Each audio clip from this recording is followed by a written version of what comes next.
अब ऑप्शन यहाँ पे गिवन है।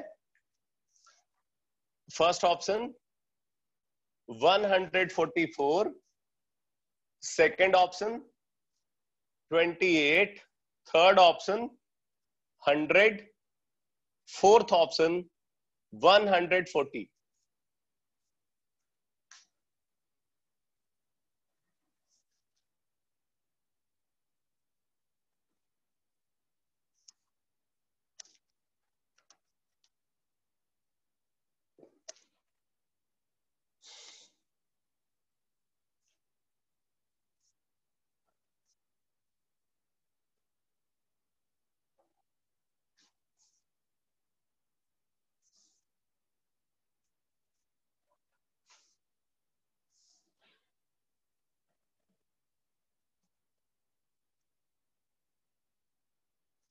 बोर्ड क्लियर नहीं है?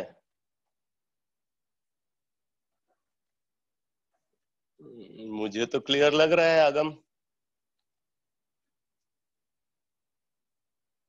ये ऑप्शन है 100, first option 144, second option 28, third option 100 and fourth option 140। अभी आंसर किसी बच्चे ने बताया 140। 140 इज करेक्ट आंसर। सही है बेटा, सही है।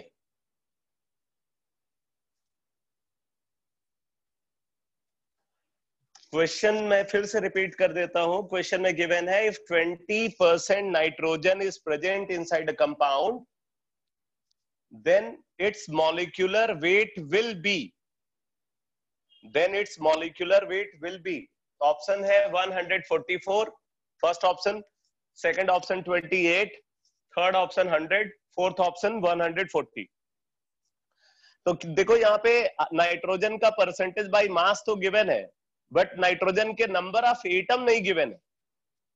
तो हम ये एज्यूम करके चलेंगे कि नाइट्रोजन का एक एटम कंपाउंड के अंदर प्रेजेंट है, और उसके बेसिस पे हम मिनिमम मॉलिक्यूलर मास कैलकुलेट करेंगे, और फिर मैंने बताया कि जो एक्चुअल मॉलिक्यूलर मास होगा वो मिनिमम मॉलिक्यूलर मास का होल नंबर मल्टीपल होगा, तो उसके बेसिस पे एक्चुअल मॉलिक्यूलर मास कैलकुलेट हो जाएगा। तो यहाँ पे अगर आप देखो percentage by mass of element given है 20 इज इक्वल टू, एज्यूम कर लेते हैं एक नाइट्रोजन एटम है 1 मल्टीप्लाइड बाय नाइट्रोजन का atomic mass 14 divided by molecular mass of compound, तो वो मिनिमम मॉलिक्यूलर मास होगा इनटू 100। तो यहां से मिनिमम मॉलिक्यूलर मास को अगर कैलकुलेट करें तो मिनिमम मॉलिक्यूलर मास आ जाएगा 70। मिनिमम मॉलिक्यूलर मास 70 होगा, तो एक्चुअल मॉलिक्यूलर मास 70 का होल नंबर मल्टीपल होगा। तो 70 का होल नंबर मल्टीपल यहाँ पे डी ऑप्शन है, तो 140 कंपाउंड का एक्चुअल मॉलिक्यूलर मास होना चाहिए। क्लियर हो गया सबको? बेटा समझ में आ गया?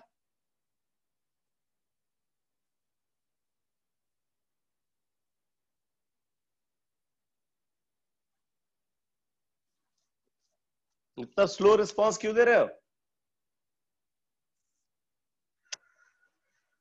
चलो एक और क्वेश्चन लिखो। लिखो haemoglobin contains, haemoglobin contains, hemoglobin contains 0.25% iron by weight, 0.25% iron by weight, 0.25% iron by weight. The molecular weight of hemoglobin, the molecular weight of hemoglobin is 89,600. 89,600. Calculate the number of iron atom. Calculate the number of iron atom per molecule of hemoglobin. Calculate the number of iron atom per molecule of hemoglobin.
बेटा ये पूरा board visible है आपको?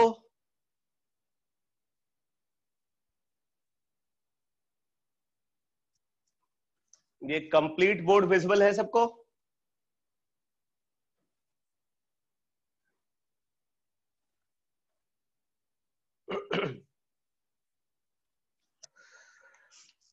तो बोला जा रहा है कि हीमोग्लोबिन के अंदर 0.25% आयरन बाय वेट है, और हीमोग्लोबिन का मॉलिक्यूलर मास गिवन है। आपको नंबर ऑफ आयरन एटम जो हीमोग्लोबिन के अंदर प्रेजेंट है वो निकालना है। तो 0.25% बाय मास ये गिवन है आयरन का परसेंटेज। तो 0.25 यानी कि 1/4। 1/4 इज इक्वल टू, अगर मान लेते हैं कि इसके n नंबर ऑफ एटम है, आयरन के n नंबर ऑफ एटम है, और आयरन का एटॉमिक मास होता है 56। आयरन का एटॉमिक मास है 56, ठीक है, divided by molecular mass of haemoglobin 89,600 multiplied by 100। तो यहां से आप number of iron atom calculate कर लोगे। नंबर ऑफ आयरन एटम आ जाएगा 896 divided by 4 into 56। 896 divided by 4 into 56, तो ये एग्जैक्टली 4 आ जाता है। तो इसका मतलब कि इसके अंदर 4 आयरन एटम होंगे पर मॉलिक्यूल, ठीक है। अब आप एक और क्वेश्चन लिखो। लिखो, इंसुलिन कंटेन्स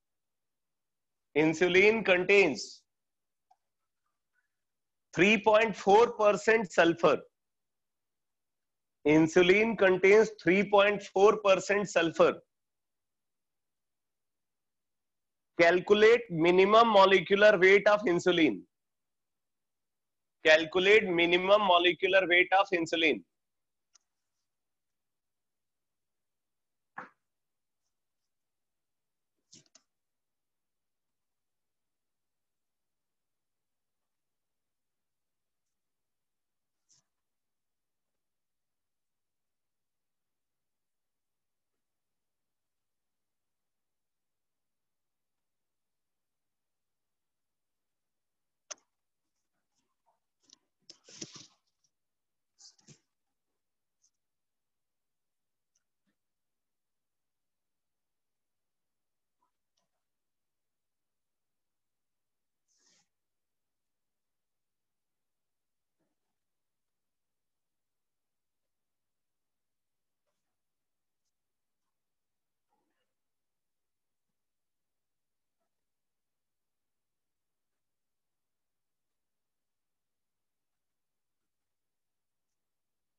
$941.2.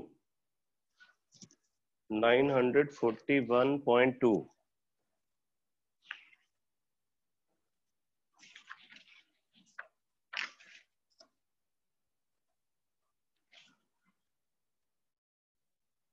हाँ सही है, सही आंसर है। 941.2 इज करेक्ट आंसर।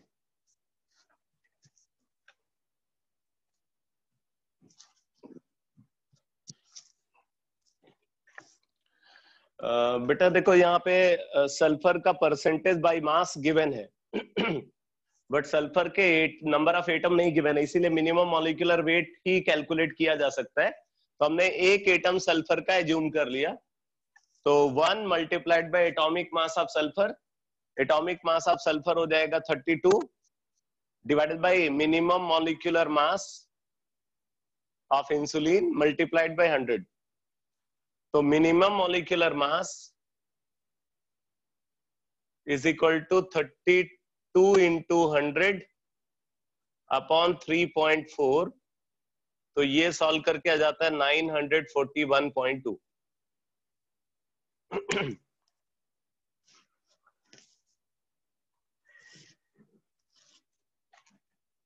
एक क्वेश्चन और लिखो बेटा। An unknown amino acid, an unknown amino acid, an unknown amino acid has, an unknown amino acid has 0.032%, 0.032% sulfur, 0.032% sulfur। आगे लिखो, if each molecule, if each molecule of amino acid, if each molecule of amino acid has, if each molecule of amino acid has one sulfur atom only, one sulfur atom only, then calculate the number of molecule of amino acid, then calculate the number of molecule of amino acid present in 1 gram of its sample, present in 1 gram of its sample। तो उसके 1 ग्राम में कितने amino acid molecules present होंगे।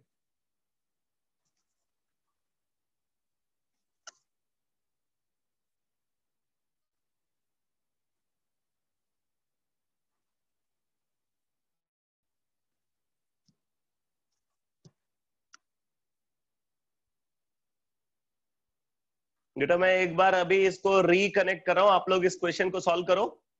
तो मैं एक बार इसको reconnect कर रहा हूं, कुछ मुझे लग रहा है कि नेट में प्रॉब्लम है, जो उतनी क्लैरिटी दिख नहीं रही है। तो आप लोग इसको सॉल्व करो, मैं जस्ट रिकनेक्ट कर रहा हूं।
6.02 into 10 to the power 18.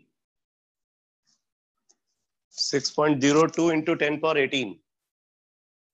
ये सही आंसर है।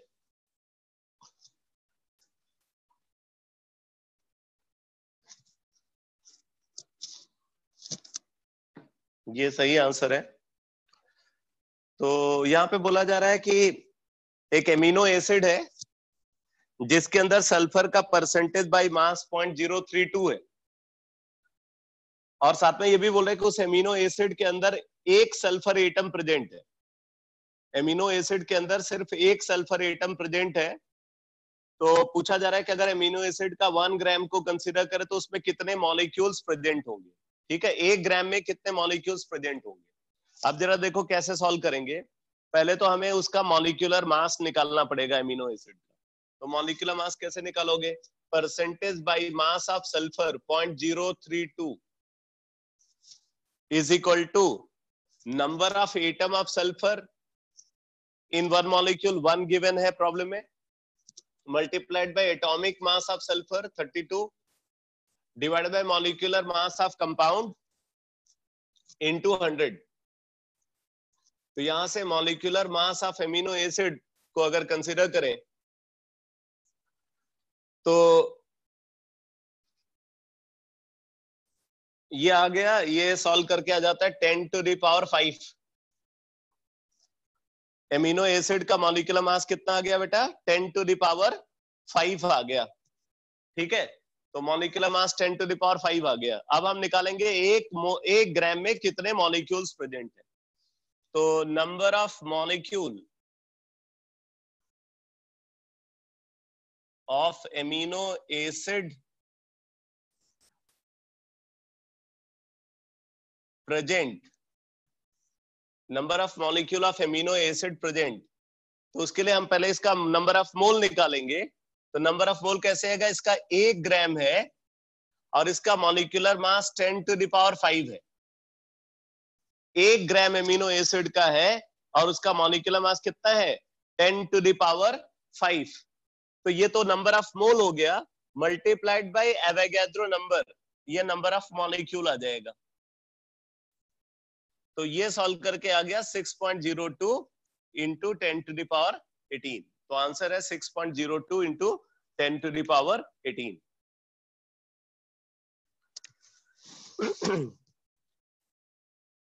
अब मैं आपको एक और कॉन्सेप्ट बताने जा रहा हूं।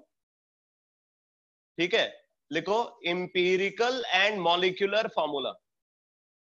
पहले तो मुझे बताओ, ये इस टाइप के जो क्वेश्चन है, इन क्वेश्चन को अब आप कंफर्टेबली सॉल्व कर लोगे? ये परसेंटेज बाय मास अगर एलिमेंट का गिवन है और एटॉमिक मॉलिक्यूलर मास या मिनिमम मॉलिक्यूलर मास निकालना है, तो इसमें कंफर्टेबल हो ना सब लोग? ठीक है, तो अब मैं नेक्स्ट कॉन्सेप्ट डिस्कस करने जा रहा हूं, empirical and molecular formula. Empirical and molecular formula.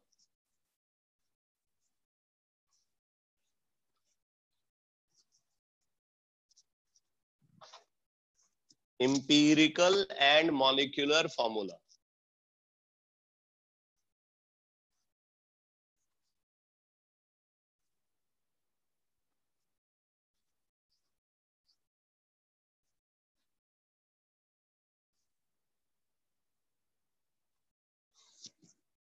देखो बेटा, अगर हम बेसिकली इंपीरिकल और मॉलिक्यूलर फॉर्मूला की बात हम केमिस्ट्री में कंपाउंड्स के लिए कंसीडर करते हैं, और अगर हम ऑर्गेनिक कंपाउंड्स की बात करें तो ऑर्गेनिक कंपाउंड्स के केस में हम कुछ और फॉर्मूला को भी डिफाइन करते हैं, जैसे स्ट्रक्चरल फॉर्मूला भी वहां पे डिफाइंड होता है। Empirical formula, molecular formula and structural formula. ठीक है, तो फिलहाल हम अभी यहाँ पे इंपीरिकल और मॉलिक्यूलर फॉर्मूला पे फोकस कर रहे हैं। तो पहला क्वेश्चन ये उठता है कि इंपीरिकल फॉर्मूला और मॉलिक्यूलर फॉर्मूला को आप कैसे डिफाइन करोगे, और फिर बात आती है दोनों में क्या डिफरेंस है। तो आप लिखो empirical formula. Empirical formula, definition लिखो इंपीरिकल फॉर्मूला की। इंपीरिकल फॉर्मूला की डिफिनीशन लिखो। लिखो the chemical formula of a compound the chemical formula of a compound in which the chemical formula of a compound in which atoms of various elements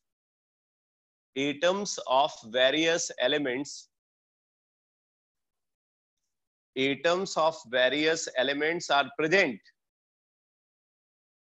Atoms of various elements are present in simplest atomic ratio. In simplest atomic ratio. Atoms of various elements are present in simplest atomic ratio is called empirical formula of the compound. Is called empirical formula of the compound. तो बोला कि किसी भी compound का वो chemical formula जिसके अंदर जो एलिमेंट्स है, जो कंपाउंड जिन एलिमेंट से बना है, अगर उन एलिमेंट्स का नंबर ऑफ एटम जो प्रेजेंट है वो सिंपल रेशियो के टर्म्स में है, तो फिर उस केमिकल फॉर्मूला को एम्पिरिकल फॉर्मूला बोला जाएगा। ठीक है। फॉर एग्जाम्पल अब मैं आपको बताता हूं कुछ फॉर्मूला को, इनमें से कुछ फॉर्मूला आपको एम्पिरिकल फॉर्मूला मिलेंगे, कुछ फॉर्मूला एम्पिरिकल और मॉलिक्यूलर फॉर्मूला दोनों मिलेंगे, और कुछ फॉर्मूला ऐसा होगा जो सिर्फ मॉलिक्यूलर फॉर्मूला होगा, वो एम्पिरिकल फॉर्मूला नहीं हो सकता। ठीक है, मैं अलग अलग एग्जांपल आपको बता रहा हूं, उससे आपको सारी बात क्लियर हो जाएगी। फॉर एग्जांपल अगर हम कंसीडर करें मीथेन को, CH4, यहां पे आप देखो कार्बन और हाइड्रोजन एलिमेंट प्रेजेंट, इसके अंदर कार्बन और हाइड्रोजन एलिमेंट प्रेजेंट है। कार्बन और हाइड्रोजन का जो नंबर है वो 1:4 है। 1:4 is a simple ratio.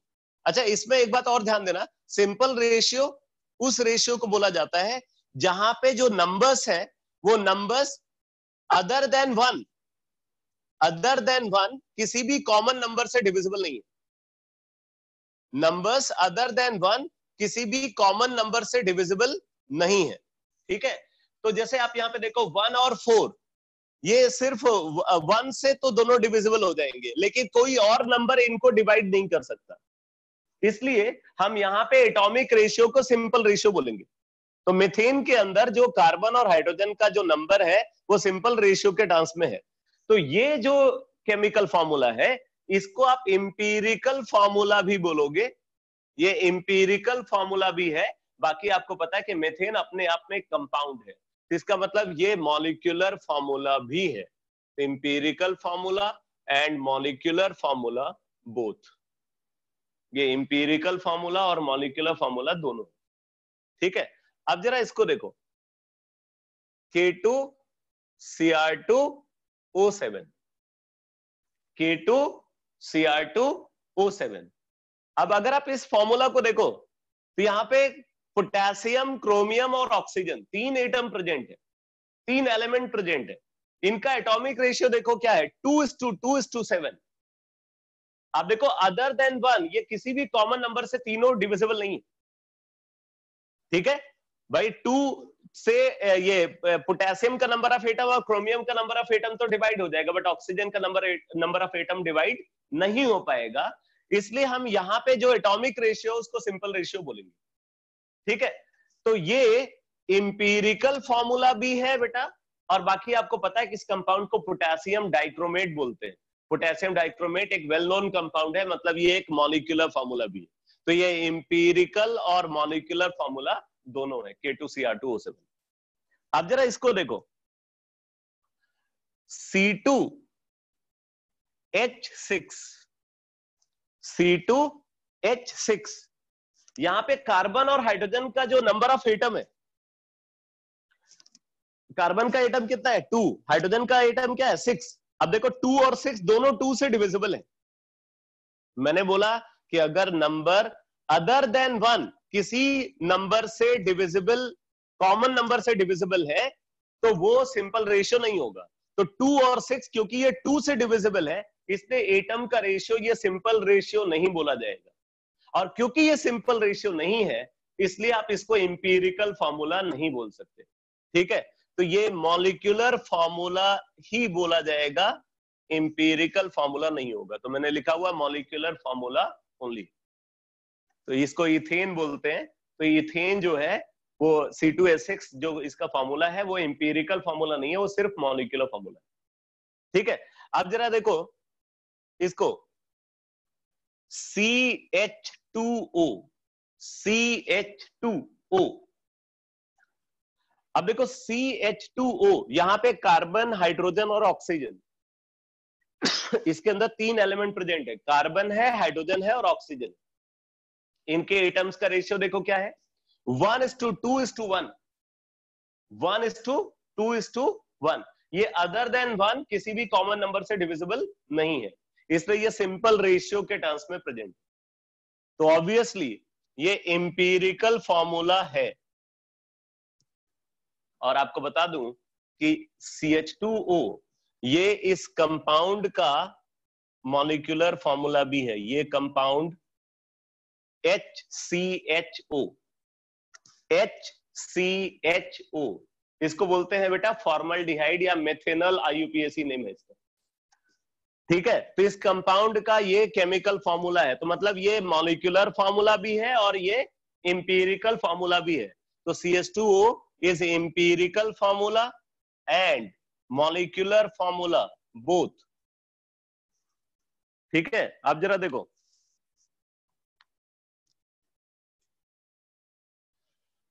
C6H12O6, C6H12O6, ये तो आपको क्लियरली देखते ही पता चल गया कि ये तीनों ही नंबर 6 से डिविजिबल है। तो क्योंकि ये तीनों नंबर 6 से डिविजिबल है, इसलिए ये सिंपल एटॉमिक रेशियो नहीं है, ये सिंपल एटॉमिक रेशियो के टर्म्स में प्रेजेंट नहीं है, इसलिए ये इंपीरिकल फॉर्मूला नहीं हो सकता। ठीक है, तो ये क्या है, मॉलिक्यूलर फॉर्मूला ओनली,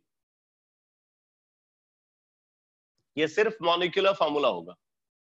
अब जरा देखो एक केमिकल फॉर्मूला हमने कंसिडर किया CH2, CH2। अब देखो CH2 करके कोई भी कंपाउंड नेचर में ऑब्जर्व नहीं होता। CH2 इस फॉर्मूला का कोई भी कंपाउंड नेचर में ऑब्जर्व नहीं होता, बट यहां पे एटम्स का जो रेशियो है वो क्या है, सिंपलेस्ट एटॉमिक रेशियो है। तो ये इंपीरिकल फॉर्मूला तो हो सकता है बट मॉलिक्यूलर फॉर्मूला नहीं हो सकता। तो ये सिर्फ इंपीरिकल फॉर्मूला है, इंपीरिकल फॉर्मूला ओनली। ठीक है, इसी तरीके से जरा देखो इसको CH3, CH3। अब CH3 आप देखो यहां पे एटम्स का रेशियो सिंपल रेशियो है 1:3, सिंपल रेशियो है। तो ये इंपीरिकल फॉर्मूला तो 100% है। क्या ये मॉलिक्यूलर फॉर्मूला है, तो जवाब है नहीं। इस फॉर्मूला का कोई भी कंपाउंड नेचर में ऑब्जर्व नहीं होता, बल्कि इसका इसी के करस्पॉन्डिंग मॉलिक्यूलर फॉर्मूला ये ऑब्जर्व होता है। ये इंपीरिकल फॉर्मूला और उसके करस्पॉन्डिंग ये मॉलिक्यूलर फॉर्मूला, क्योंकि इसी को डबल कर दो तो ये मिल जाएगा। ठीक है, तो CH3 जो है वो सिर्फ इंपीरिकल फॉर्मूला है, मॉलिक्यूलर फॉर्मूला नहीं है। तो इंपीरिकल फॉर्मूला ओनली। तो इस तरीके से मैंने यहाँ पे कुछ फॉर्मूला को कंसिडर करते हुए आपको बताया कि कौन सिर्फ इंपीरिकल फॉर्मूला है, कौन इंपीरिकल और मॉलिक्यूलर फॉर्मूला दोनों है, और कौन सिर्फ मॉलिक्यूलर फॉर्मूला है। ठीक है, तो इंपीरिकल फॉर्मूला किसी भी कंपाउंड का वो केमिकल फॉर्मूला होता है जहां पे एटम्स सिंपल रेशियो के टर्म्स में प्रेजेंट होते हैं। सिंपल रेशियो के टर्म्स में होने का मतलब है कि जो नंबर ऑफ एटम है वो किसी भी कॉमन नंबर अदर देन 1, किसी भी कॉमन नंबर से डिविजिबल नहीं होना चाहिए। अब बताओ बेटा, ये बात सबको समझ में आ गई इंपीरिकल फॉर्मूला की डिफिनीशन?